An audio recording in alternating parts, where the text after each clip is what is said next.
আজকে আমরা এমন একটা জায়গায় যাব যার সাথে আমাদের অনেকেরই ছোটবেলার প্রচুর স্মৃতি জড়িয়ে আছে। ৯০-এর দশক বা ২০০০-এর গোড়ার দিকে যারা কলকাতায় বড় হয়েছেন তাদের নিশ্চয়ই মনে আছে স্কুল থেকে সেই এক্সকারশনের দিনগুলোর কথা। ভিক্টোরিয়া বা পার্ক স্ট্রিটের জাদুঘর নয়, আমি কথা বলছি চৌরঙ্গি রোডের সেই সাদা বাড়িটার কথা। আমাদের সবার প্রিয় নেহেরু চিলড্রেন্স মিউজিয়াম, যাকে আমরা আদর করে ডল মিউজিয়াম বা পুতুল মিউজিয়াম বলে থাকি। এখন ২০২৬ সাল, চারদিকে ইন্টারনেট, আইপ্যাড আর ভার্চুয়াল রিয়ালিটির ছড়াছড়ি। এই সময় দাঁড়িয়ে কি একটা পুতুল মিউজিয়ামের কোনো আলাদা জাদু আছে? আমার উত্তর হল হ্যাঁ, ১০০ বার আছে। সম্প্রতি আমি আবার গিয়েছিলাম এই মিউজিয়ামে। কোনো স্কুল পড়ুয়া হিসেবে নয়, কলকাতা টেলসের সাহিল হিসেবে। আর বিশ্বাস করুন, সেখানে পা রাখতেই নস্টালজিয়ার যে ঢেউটা এসে লাগল তা দমদম লোকালের ভিড়ের চেয়েও শক্তিশালী। চলুন এই মিউজিয়ামের গল্পটা একটু অন্যভাবে শোনা যাক।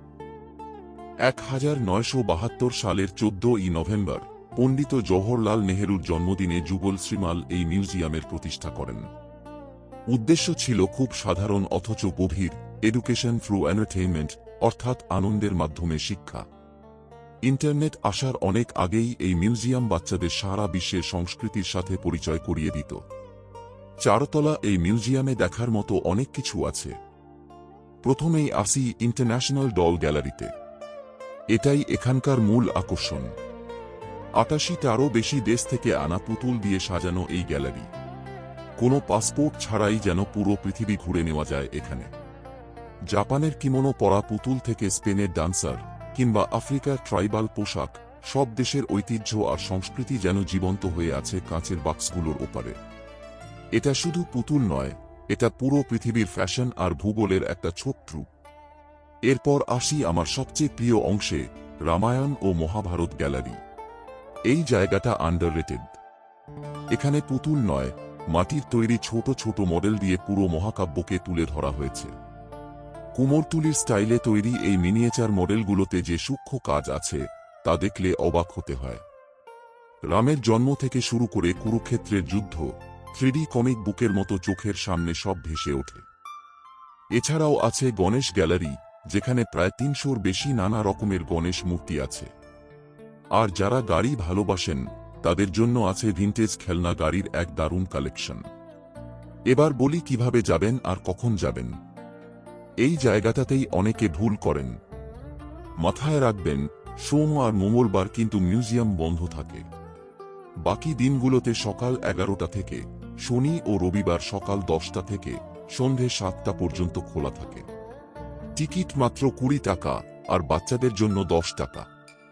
যাওয়ার সবচেয়ে সহজ উপায় হল মেট্রো। রবীন্দ্র সদন মেট্রো স্টেশনে নেমে এক্সাইড মোড়ের দিকে একটু হাঁটলেই পৌঁছে যাবেন।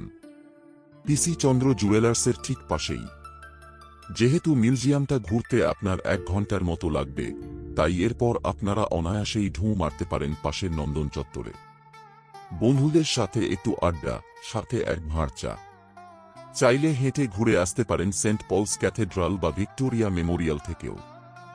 সব মিলিয়ে একটা পারফেক্ট সানডে আউটিং। শহর কলকাতা যত দ্রুতই পাল্টে যাক না কেন, নতুন নতুন ফ্লাইওভার আর মল তৈরি হোক না কেন, ডল মিউজিয়াম আজও আমাদের ছোটবেলার সেই সহজ-সরল আনন্দগুলোকে সযত্নে আগলে রেখেছে। আপনারা কি সম্প্রতি ডল মিউজিয়ামে গেছেন? আপনাদের প্রিয় পুতুল কোনটা ছিল?